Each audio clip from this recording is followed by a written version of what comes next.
Welcome to Economic Class! So today in this video, we will study about economic system. Do you know what is economic system and all kinds of economic system? So, if you don't know about that, let's study together. From group 2, and there is me, Salim, Farah, Rizka, and Natsua. So, happy watching!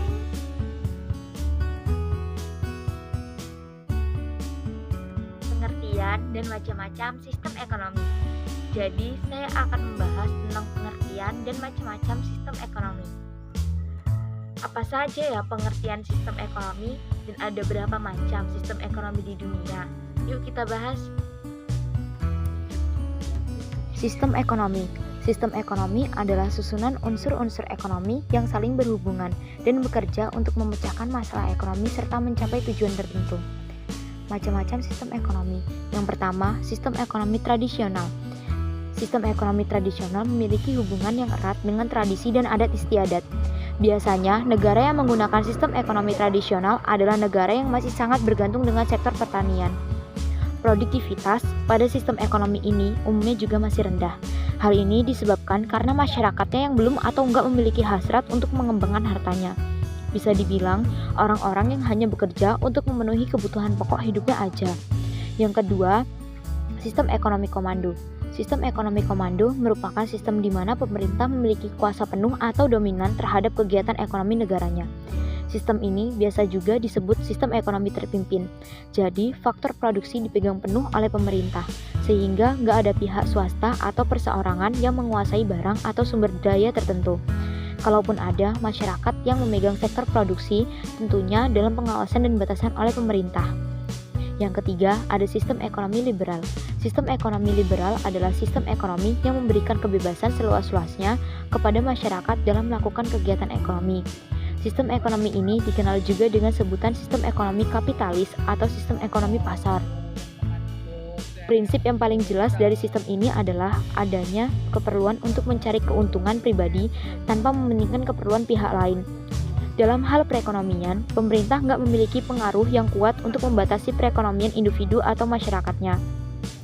Berbanding terbalik dengan sistem ekonomi komando, sistem ekonomi liberal bergantung pada ideologi kapitalisme dan liberalisme. Itulah mengapa negara yang menggunakan sistem ini biasanya merupakan negara blok barat atau poros kanan seperti Amerika Serikat, Jerman, dan Belanda. Yang terakhir, sistem ekonomi campuran. Sistem ekonomi campuran adalah gabungan dari sistem ekonomi komando dan liberal. Pada sistem ekonomi ini, baik pihak pemerintah maupun swasta memiliki peran dalam sektor pertanian. Perekonomian, masyarakat memiliki kebebasan dalam sektor ekonomi. Namun pemerintah juga memiliki kendali dalam sektor perekonomian ini, bertujuan untuk mencegah adanya penguasaan penuh oleh segelintir masyarakat. Kelebihan dan kekurangan sistem ekonomi.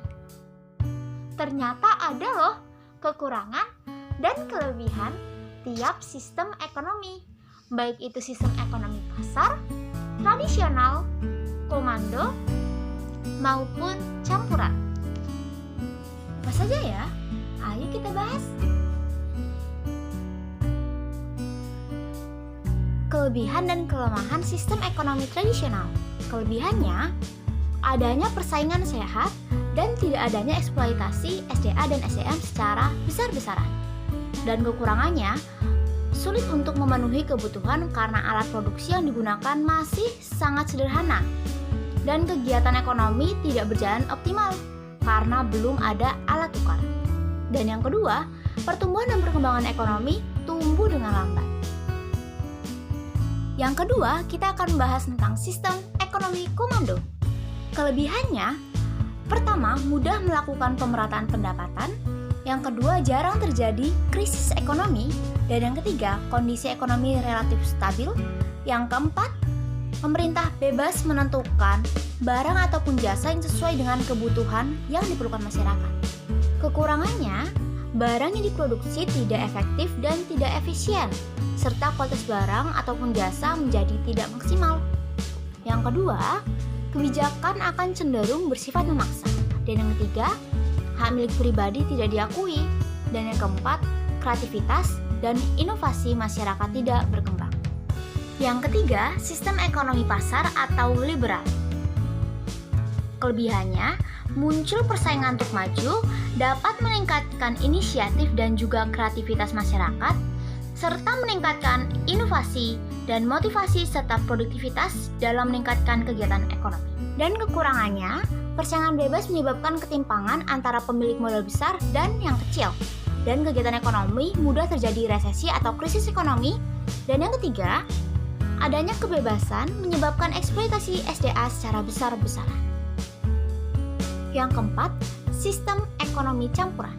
Kelebihannya, kestabilan pertumbuhan ekonomi terjaga, inisiatif dan kreativitas ekonomi berkembang. Campur tangan pemerintah bisa memaksimalkan monopoli usaha oleh pihak swasta.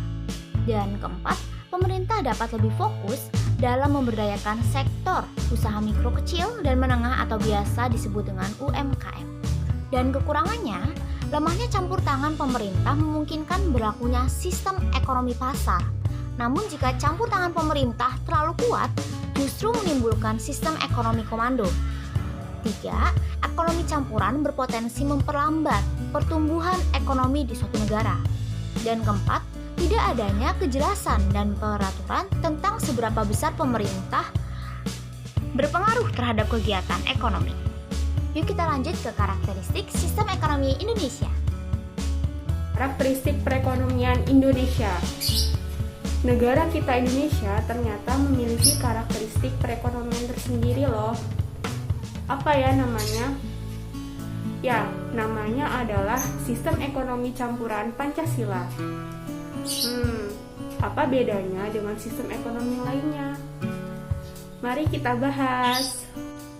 Berikut ini adalah karakteristik perekonomian Indonesia berdasarkan Undang-Undang Dasar 1945 Pasal 33. Yang pertama, kekeluargaan menjadi asas mendasar dalam demokrasi ekonomi Indonesia. Yang kedua, peran negara sangat penting dalam mengelola sumber daya ekonomi, karena ekonomi sangat penting bagi masyarakat. Yang ketiga, kemakmuran masyarakat menjadi prioritas utama dalam pengelolaan sumber daya ekonomi yang terdapat di Indonesia. Yang keempat, melarang adanya penguasaan sumber daya alam di tangan perorangan atau pihak-pihak tertentu, seperti melakukan monopoli, oligopoli, atau praktek kartel. Yang kelima, perekonomian Indonesia ditopang oleh 3 pelaku utama, yaitu koperasi, badan usaha milik negara atau daerah, dan badan usaha milik swasta yang akan mewujudkan demokrasi Indonesia. Yang keenam, menempatkan penguasaan terhadap berbagai sumber daya untuk kepentingan publik pada negara. Yang ketujuh, prinsip dasar yang harus diperhatikan oleh setiap pelaku ekonomi di Indonesia, yaitu kebersamaan, efisiensi berkeadilan, berkelanjutan, berwawasan lingkungan, kemandirian, serta menjaga keseimbangan kemajuan dan kesatuan ekonomi nasional. Sistem ekonomi yang diterapkan di Indonesia adalah sistem ekonomi Pancasila, yang di dalamnya terkandung demokrasi ekonomi, sehingga dikenal juga dengan sistem demokrasi ekonomi.